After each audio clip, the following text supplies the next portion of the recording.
Ventricle में आते हैं। फिर इसके बाद किसको ओपन करते हैं, ट्राई कैप्सिड वाल्व को ओपन करते हैं। ट्राई कैप्सिड वाल्व ओपन होता है तो उससे ब्लड हमारा राइट वेंट्रिकल में आते हैं। राइट वेंट्रिकल में फिर इस ब्लड को पंप किया जाता है, ये मसल्स पंप करती है, तो ये ब्लड हमारा सुपीरियर वेना कावा से होते हुए लंग्स में चले जाते हैं। लंग्स इस ब्लड में ऑक्सीजन को मिला देता है, तो ये ब्लड फिर हमारा कहाँ पे चला जाता है, पल्मोनरी वाल्व में चला जाता है। ठीक है, कहाँ पे चला जाता है, पल्मोनरी वाल्व से वो ब्लड हमारा कहाँ पे लेफ्ट वेंट्रिकल में आएगा। किसमें आएगा, लेफ्ट वेंट्रिकल में आएगा, लेफ्ट आर्टरीज में आएगा। फिर वहां से वो हमारे लेफ्ट वेंट्रिकल में आएगा। लेफ्ट वेंट्रिकल से फिर इसको पंप किया जाएगा ब्लड, फिर हमारा अरोटा में चला जाएगा। अरोटा ही क्या करती है, ब्लड को पूरे ऑर्गन तक पहुंचाने का काम करती है। ठंडा के लिए अब देखते हैं पैथोफिजियोलॉजी पढ़ने से पहले, मतलब कि हार्ट की बीमारी को पढ़ने से पहले हार्ट का थोड़ा सा हम लोग ब्रीफ इंट्रो देख लेते हैं। Normal physiology of the heart, ठीक है, normal physiology of the heart मतलब कि before study pathophysiology now normal heart function. ठीक है, मतलब कि बीमारी को जानने से पहले हमको ये जानना बहुत जरूरी होता है कि नॉर्मल कंडीशन में हमारा हार्ट कैसे काम कर रहा था। ठीक है, तभी आप क्या करेंगे, बीमारी को पता कर पाएंगे। देखिए, हम बोलते हैं ना, बीमारी कोई जो हम दवा खाते हैं वो उसका कोई अलग से कोई फंक्शन नहीं रहता है, वो हमारे ही बॉडी के फंक्शन को मेंटेन करने का काम करती है। ठीक है, अगर हमारा बॉडी ऑर्गन काम नहीं कर रहा है तो क्यों नहीं काम कर रहा है भाई, उसको कोई दिक्कत है तब ना, तो वो उस दिक्कत को जाके सॉल्व कर देती है और अलग से उसका कोई फंक्शन नहीं रहता है। तो वही देखते हैं, पहले मतलब हमारे हार्ट में बीमारी होने से पहले हमारा हार्ट नॉर्मल कंडीशन में कैसा था। तो देखते हैं, the cardiovascular system is a compose of the heart, blood vessels and the blood. Cardiovascular system हमारे किससे बने होते हैं, हार्ट से बने होते हैं, ब्लड वेसल से बने होते हैं और हमारे ब्लड से बने होते हैं। ठीक है, बात समझ में आई। Which circulate the blood to all over the body, ये क्या करता है, ये ब्लड को सर्कुलेट करता है हमारे पूरे बॉडी में।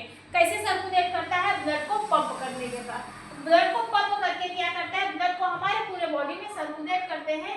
ब्लड के थ्रू क्या होता है, सप्लाई होते हैं ऑक्सीजन, न्यूट्रिशंस और जो हमारे हार्मोन्स होते हैं वो ब्लड के थ्रू ही क्या होते हैं, सप्लाई होते हैं। मींस कि ब्लड के थ्रू ही क्या होते हैं, डिफरेंट हमारे बॉडी तक पहुंचते हैं। अब देखो, जो मेरा कार्डियोवैस्कुलर सिस्टम होता है वो 2 वर्ड से मिलकर बना होता है। ठीक है, कार्डियोवैस्कुलर सिस्टम कितने वर्ड से मिलकर बना है, 2 वर्ड से मिलकर बना होता है। एक आपका होता है कार्डियो, दूसरा होता है वैस्कुलर। जहाँ पे कार्डियो होता है वह रिफर करता है हार्ट से, कार्डियो जो वर्ड्स होता है वो रिफर करता है हार्ट से, और जो वैस्कुलर सिस्टम होता है वो रिफर करता है आपका ब्लड वेसल से। वैस्कुलर मतलब ब्लड वेसल्स, ठीक है, तो ये ब्लड वेसल से रिफर करता है। तो जो हार्ट होता है, हार्ट का मेनली काम क्या रहता है, वो ब्लड को पंप करता है, और जो वेसल्स रहती है, ब्लड वेसल्स रहती है, इसमें हमारा ब्लड आता है और ब्लड को क्या करते हैं, डिफरेंट हमारे बॉडी के डिपार्टमेंट में भेजने का काम करते हैं। ठीक है, बात समझ में आई। हार्ट क्या है, हार्ट हमारा हार्ट एक टाइप का हमारा मस्कुलर टिश्यू, मस्कुलर ऑर्गन होता है। ठीक है, ये हमारे हार्ट से, ब्लड से और हमारे कार्डियोवैस्कुलर सिस्टम एक किससे मिलकर बना होता है, हार्ट से, ब्लड से, वेसल से। एंड फिर इसका ये क्या करता है, ये ब्लड को सर्कुलेट करने का काम करता है, जिसकी वजह से ब्लड को पंप करता है, ब्लड को सर्कुलेट करता है। कहाँ पे, ब्लड वेसल्स में। ब्लड वेसल्स के थ्रू ही ब्लड हमारे पूरे बॉडी में मूव करती है। कार्डियोवैस्कुलर सिस्टम 2 वर्ड से मिलकर बना होता है। कार्डियोवैस्कुलर 2 वर्ड से मिलकर बना है, कार्डियो प्लस वेस्कुलर, जहाँ पे कार्डियो है वो रिफर करता है हार्ट से और वेस्कुलर जो होता है वो रिफर करता है ब्लड वेसल से। ठीक है, हार्ट का काम रहता है ब्लड को पंप करना, वेसल्स का काम क्या रहता है, ब्लड को ट्रांसफर करने का काम रहता है। ठीक है, अब हार्ट देखते हैं, हार्ट क्या होता है। It is a roundy cone shape hollow muscular organ. जो हार्ट होता है ये कोन शेप, ये किसका, cone shape hollow muscular organ होता है, which pump blood through the body through blood vessels. ठीक है, ये क्या करता है, इसी के थ्रू क्या होते हैं, ब्लड को पंप किया जाता है और ब्लड वेसल्स के थ्रू ब्लड को बॉडी में ट्रांसफर किया जाता है। बात समझ में आई।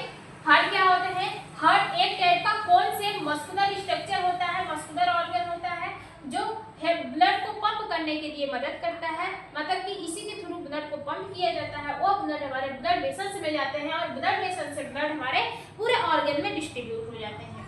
ठीक है, फिर ब्लड वेसल्स क्या होते हैं, blood vessels is transfer the blood to to all over the body. Blood vessels क्या होती है, ट्रांसफर करने का काम करती है ब्लड को हमारे पूरे बॉडी में, ठीक है। अब नॉर्मल देखते हैं, जो हमारा ब्लड होता है उसमें जो प्रेशर होता है ब्लड को पंप करना, ब्लड को भरना, वो कितने प्रेशर से काम करता है। जैसे कि हमने बताया था हमारे हार्ट में कितने हैं, 4 चैम्बर होते हैं। हार्ट में कितने चैम्बर होते हैं, 4 चैम्बर। अब भाई ये पंप कैसे करेगा, जब इसमें ब्लड भरा जाएगा, ठीक है, जब ब्लड आएगा तभी तो ये पंप करेगा।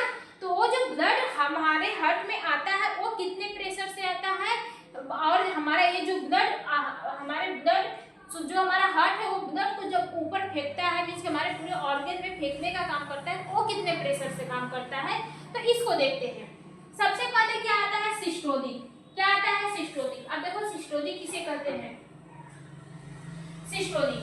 देखो हमने बताया था कि हमारा हार्ट में कितने चैम्बर होते हैं, 4 चैम्बर होते हैं। हार्ट में कितने चैम्बर होते हैं, 4 चैम्बर होते हैं, ठीक है। हार्ट में कितने चैम्बर हैं, 4 चैम्बर हैं, ठीक है। अभी हमने बताया था, मैं बोली थी कि यहाँ से हमारी क्या होती है, एक ब्लड निकली होती है। रुको हम बना ही देते हैं, दिल बनाते हैं भाई। हाँ देखो ये हमारा क्या है, हार्ट है, ऐसा ना होता है जी। अभी यही तो बनाए थे अगले वाले में ना। हाँ देखो यहाँ से क्या होता है, 4 चैम्बर होते हैं। ये इसका 4 चैम्बर बांट दो, ये क्या हुआ, 4 चैम्बर हो गए, ठीक है। अब यहाँ से क्या होते हैं, एक हमारा यहाँ से निकला होता है, ठीक है, एक कहाँ पे मिला होता है, यहाँ पे मिला होता है, और ये हमारा इसमें आता है, इसमें आता है, इसमें आता है।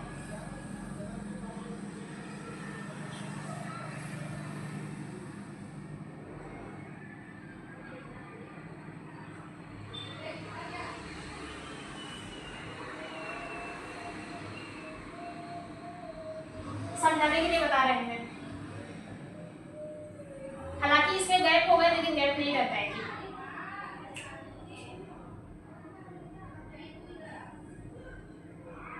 तो इससे बनाए हार्ट का स्ट्रक्चर भी तो नहीं आ रहा है मेरे को।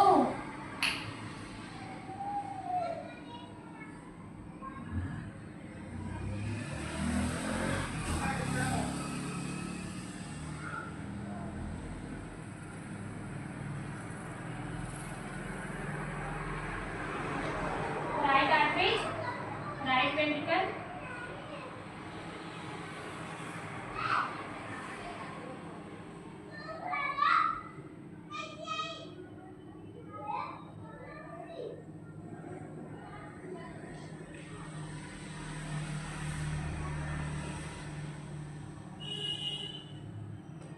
Left artery, left ventricle.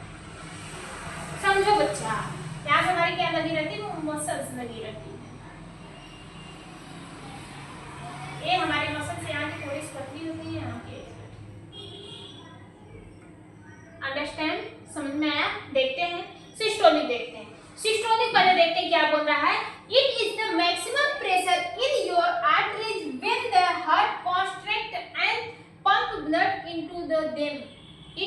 into them, normal value around 120। अब इसको समझिए, ये क्या बोल रहा है, सिस्टोलिक क्या होता है, जब क्या करता है, मैक्सिमम प्रेशर की वजह, मैक्सिमम प्रेशर से क्या करता है, जब ब्लड को पंप करने का काम करता है। किस क्या करता है, ब्लड को पंप करता है। अब देखो ये ब्लड हमारा किसमें आया, हमारा शुद्ध ब्लड किसमें आया, इसमें आए, ठीक है। शुद्ध ब्लड हमारे किसमें आए, हमारे किसमें आए, लेफ्ट वेंट्रिकल, आर्टरी से होते हुए किसमें आए, आर्टरी से होते हुए हमारे किसमें आए, वेंट्रिकल में आए, ठीक है, वेंट्रिकल में आए। अब हार्ट क्या करेगा, इस ब्लड को, अब यहाँ पे क्या होगा, ढेर सारा ब्लड हमारा भरा हुआ है, ढेर सारा ब्लड हमारा भरा हुआ है। अब क्या करेगा, हार्ट इस ब्लड को पंप करेगा, इस ब्लड को पंप करेगा। याद रखिएगा, जब ब्लड, ये हार्ट जब ब्लड को पंप करता है तो ये जो हमारा ओपन रहता है, ये हमारा ऐसे ओपन रहता है, मींस इसमें ब्लड आ सकता है। अगर ऊपर ऐसे पंप करेगा तो ब्लड हमारा सिर्फ इसी से ही निकलेगा, जो हमारा एरोटा होती है, एरोटा से ही ब्लड हमारा निकलता है, ना कि हमारे लेफ्ट वेंट्रिकल में नहीं जाता है, ठीक है। हार्ट क्या करता है, इस ब्लड को पंप करता है। अब ये इसमें क्या हुआ, इसमें ब्लड आया तभी ना हार्ट पंप किया। अब ये हार्ट जो होता है, ब्लड को पंप करने के लिए, ये जो हार्ट होता है ब्लड को हमारे बॉडी तक या फिर एरोटा तक जो पंप करता है, वो कितने प्रेशर से करता है, ठीक है। तो उसका जो मेनली प्रेशर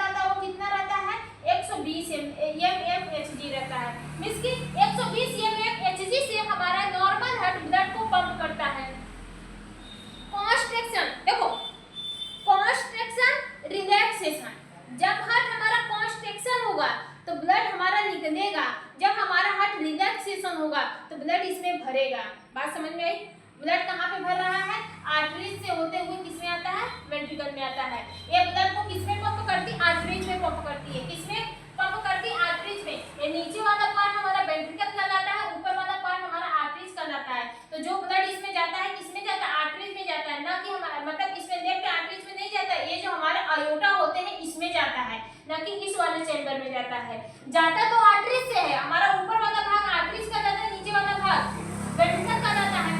जब हमारा हार्ट ब्लड को पंप करता है तो हमारा आर्टरीज में ब्लड होते हुए हमारे पूरे बॉडी में घूमता है। तो आर्टरीज में कौन सी वेन होती है हमारे, कौन सी वेन्स होती है बताओ यार, कौन सी होती है? एरोटा होती है। एरोटा ही क्या करती है, इस ब्लड को, जिसको धमनी बोलते हैं, महाधमनी, ठीक है, धमनी, महाधमनी, सीरा, ऐसे बहुत सारे आपको आगे चल के मिलेंगे। तो उसी से क्या होती है, इसी के थ्रू ब्लड हमारे पूरे बॉडी में मूव करती है। ये तो हो गया कॉन्स्ट्रिक्शन। मींस की कॉन्स्ट्रिक्शन मतलब होता है सिकुड़ना। भाई अब आप जैसे एक गुब्बारे में पानी भरे हैं, ठीक है, अब उस गुब्बारे को पानी निकालने के लिए गुब्बारे को पिचकाना पड़ेगा, तो आप क्या करेंगे, उस गुब्बारे को पिचकाएंगे। अब जितना तेजी से जितना ऐसे करके पिचकाएंगे तो भाई अब गुब्बारे को पिचकाने के लिए प्रेशर तो लगेगा ना। तो ये हार्ट को पंप करने के लिए हार्ट में क्या होता है, प्रेशर लगता है। हार्ट में क्या लगता है, प्रेशर लगता है।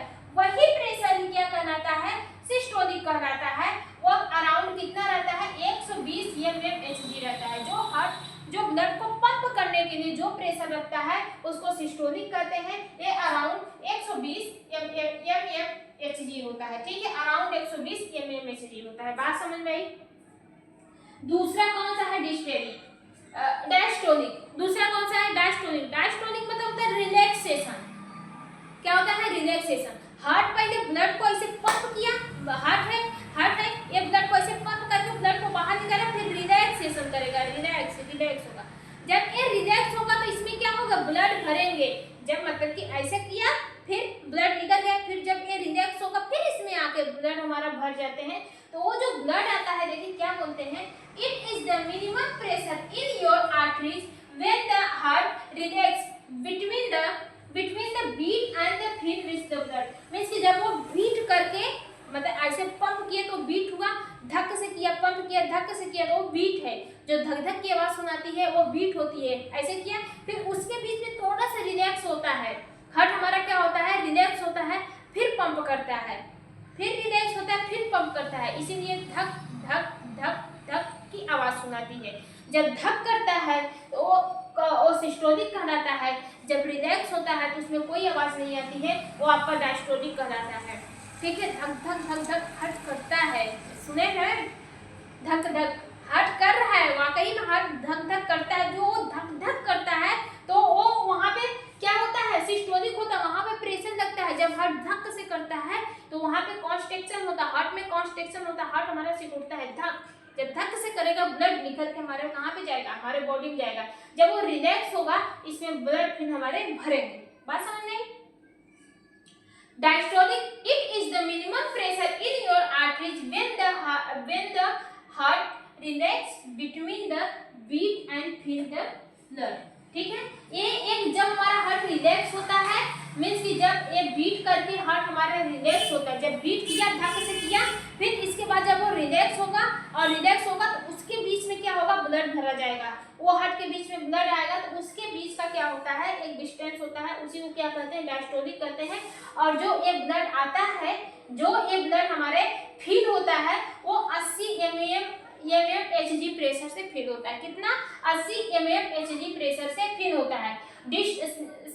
सिस्टोलिक मतलब होता है कॉन्स्ट्रिक्शन, डिस्टोलिक मतलब होता है रिलैक्सेशन। कॉन्स्ट्रिक्शन मतलब हार्ट को पंप ब्लड को पंप करेगा, रिलैक्सेशन मतलब ब्लड को भरेगा, फिर ब्लड को पंप करेगा।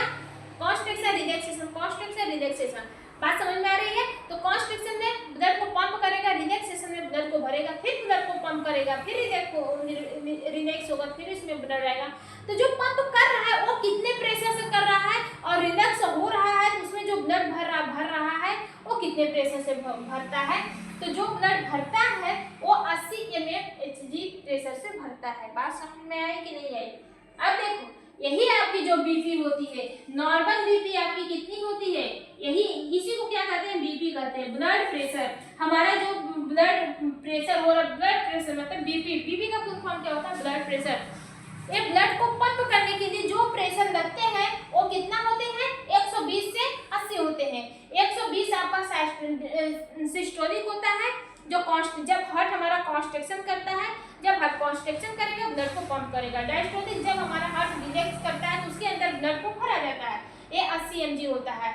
अब इसी प्रेशर में जब कोई गड़बड़ी होती है तभी आपको प्रॉब्लम देखने को मिलती है। बात समझ में आई? कब? जब आपका सिस्टोलिक और डायस्टोलिक में जब प्रॉब्लम होती है तभी आपको दिक्कत होती है। मान लीजिए अगर कोई पेशेंट है, फॉर एग्जाम्पल के लिए समझा रहे हैं। अब देखो, मान लीजिए कोई एक पेशेंट है फॉर एग्जाम्पल, ठीक है, उसका जो सिस्टोलिक है, उसका जो सिस्टोलिक है क्या है? सिस्टोलिक सिस्टोलिक है वो कितना है? 130 है, 160 है। और उसका डायस्टोलिक क्या है? डायस्टोलिक मान लीजिए 100 है। अब बताइए इसका प्रेशर बढ़ा है कि घटा है? इसका प्रेशर बढ़ा है, क्योंकि आप जानते हैं नॉर्मल हमारा सिस्टोलिक का प्रेशर कितना होता है? 120 होता है, 120 mmHg होता है नॉर्मल। और डायस्टोलिक का कितना होता है? 80 mmHg। ठीक है, एक पेशेंट है, इसका ब्लड प्रेशर क्या हुआ? बढ़ गया है, मतलब उसका सिस्टोलिक भाग के 180 गया है, मतलब बहुत जल्दी ब्लड को पंप कर रहा है, बहुत जल्दी ब्लड को पंप कर रहा है। अब भाई जितने जल्दी ब्लड को पंप करेगा हमारा हार्ट तो थकेगा ना जी। अब बताओ, अब तुमको नॉर्मल बोल दिया जाए कि तुम हाँ तो अगर तुम ज्यादा यही वर्क करने लगोगी तो आपको प्रॉब्लम होने लगेगी। तो वैसे हमारा हार्ट नॉर्मल कंडीशन में वर्क कर रहा तो ठीक था, अब वो ज्यादा वर्क कर रहा है। अगर ज्यादा वर्क करेगा मीन्स उसके अंदर ब्लड हमारे ज्यादा भरेंगे तो ज्यादा तेजी से कॉन्स्ट्रक्शन करेगा और ज्यादा तेजी से रिलैक्सेशन करेगा। हार्ट में ब्लड आएगा तभी ना वो निकालेगा। तो यहाँ पे क्या होता है? सिस्टोलिक का प्रेशर अगर इस पेशेंट का 160 हो गया है, मतलब बढ़ गया है, अब डायस्टोलिक भी बढ़ गया है, कितना होगा? 180 100 हो गया है। अब बताओ इसका सिस्टोलिक और डायस्टोलिक मतलब हार्ट का कॉन्स्ट्रक्शन और रिलैक्सेशन करने वाली प्रोसेस बढ़ गई, मतलब बहुत जल्दी हार्ट ब्लड को पंप कर रहा है और बहुत जल्दी ब्लड को भर रहा है। अब जितने जल्दी ब्लड को पंप करेगा उतने ना जल्दी हमारे ब्लड क्या होंगे? परिवहन करेंगे हमारे ऑर्गन में। अब इसको कौन सी प्रॉब्लम होगी? हाइपरटेंशन। क्या होगा? हाइपरटेंशन। हाइपरटेंशन क्या होता है जी? हाइपरटेंशन, अरे बोलते हैं ना बीपी हाई, बीपी हाई। अरे बीपी हाई के मरीज है, नमक कम खाओ, नमक कम खाओ। बीपी हाई के मरीज है, नमक कम खाओ। बीपी हाई में उसका सिस्टोलिक और डायस्टोलिक बढ़ जाता है, और बीपी लो में क्या होता है? उसका बीपी लो मतलब एकदम कम काम करता है। 120 है, 120 से क्या होता है? 100 आ जाता है, या फिर इससे कम आ जाता है, ये हमारा 50-60 में चला जाता है, इससे कम आ जाता है। तो मतलब कि इसका जो प्रेशर होता है जब कम होता है तो आपका बीपी लो हो जाएगा। अगर इसका प्रेशर बढ़ जाएगा तो ज्यादा हो जाता है तो बीपी हाई हो जाता है। हाइपो और हाइपर, हाइपर मतलब होता है ज्यादा, हाइपर अरे बहुत जल्दी हाइपर हो गए। हाइपर मतलब होता है ज्यादा और हाइपो मतलब होता है कम। हाइपो मतलब क्या होता है? कम। बात समझ में आई? तो अब हम देखते हैं हाइपरटेंशन क्या होते हैं। ठीक है, आगे वाले वीडियो में हम आपको बताएंगे हाइपरटेंशन क्या होते हैं। ठीक, आज के लिए इतना ही।